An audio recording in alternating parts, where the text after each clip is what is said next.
गांव के एक कोने में था एक बड़ा सा खेत, जिसमें उगते थे झकाझक हरे तरबूज। यह खेत था भोलू किसान का, एक हंसमुख, मेहनती और थोड़ा चालाक किस्म का इंसान। एक दिन सुबह सुबह सूरज की पहली किरण के साथ भोलू ने अपने खेत में कदम रखा और देखा तो वह चौंक गया और बोला, वाह भाई, इस बार तो तरबूज सोने जैसे चमक रहे हैं। इस बार तो मेला में ले जाऊंगा ये तरबूज। सारे गांव वाले कहेंगे, भोलू किसान, तू तो कमाल का आदमी है। यह बात वह कही रहा था, तभी अचानक उसी समय खेत में आया एक आदमी, गोपाल। अजनबी लग रहा था, पर चाल ढाल कुछ अजीब थी। धोती कुर्ता पहने, पर पांव में जूते और हाथ में चमचमाता ब्रीफकेस। गोपाल बोला, नमस्कार भैया, क्या आप ही हैं इस खेत के मालिक? भोलू मुस्कुराया, हाँ जी, तरबूज मेरे हैं और मुस्कान मेरी पहचान है।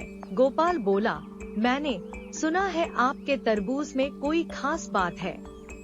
क्या मैं एक काट कर देख सकता हूँ? भोलू ने बिना सोचे एक तरबूज काट दिया।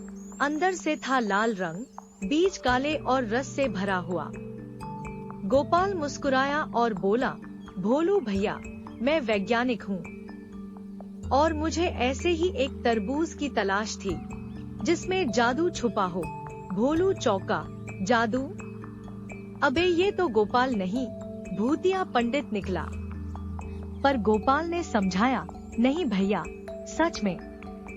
अगर आप मुझे कुछ तरबूज दे दें तो मैं ऐसा चमत्कारी बीज बना सकता हूँ जो हर खेत में बिना पानी के फल दे। भोलू सोच में पड़ गया। बिना पानी के फल? मतलब छुट्टी भी और कमाई भी। भोलू ने उसे 5 सबसे बढ़िया तरबूज दिए। गोपाल बोला, 14 दिन बाद लौटूंगा और फिर दिखाऊंगा कमाल। भोलू ने कहा, अगर कुछ नहीं हुआ तो खेत में पानी नहीं, तुझे मैं ही उबाल दूंगा। अब पूरे गांव में हो गई चर्चा, भोलू के तरबूज में जादू है। बच्चे खेत के बाहर लाइन लगाकर खड़े रहते।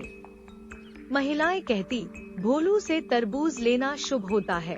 भोलू ने दुकान खोल दी, जादुई तरबूज भोलू भैया के नाम से। 14वें दिन गोपाल फिर आया। इस बार उसके पास एक छोटा सा गमला था। उसमें लगा था एक छोटा सा पौधा।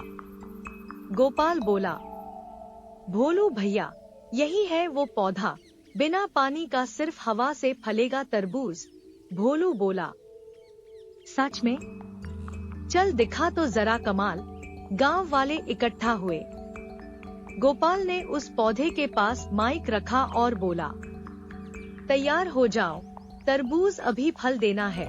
3 मिनट बाद धप से गमले के पास एक छोटा सा तरबूज गिरा। सभी तालियां बजाने लगे, पर भोलू किसान की नजर गई एक कोने में। वहां बैठा था गोपाल का साथी, एक थैली में तरबूज छिपाकर। भोलू चिल्लाया, अरे ये तो झूठा जादू है, ये तो मेरी तरबूज की नकल है। तभी गांव वालों ने गोपाल और उसके साथी को पकड़ लिया। पंचायत बैठी। भोलू बोला, मेहनत से उगाया है ये फल, जादू नहीं, पसीने का कमाल है। मुखिया ने सबके सामने कहा। भोलू जैसे किसान ही गांव की शान है, और जो मेहनत की नकल करता है वो कभी सफल नहीं होता। आखिर में भोलू ने अपने खेत के बाहर एक तख्ती लगा दी, यहाँ कोई जादू नहीं होता, सिर्फ बीज, प्यार और मेहनत होता है।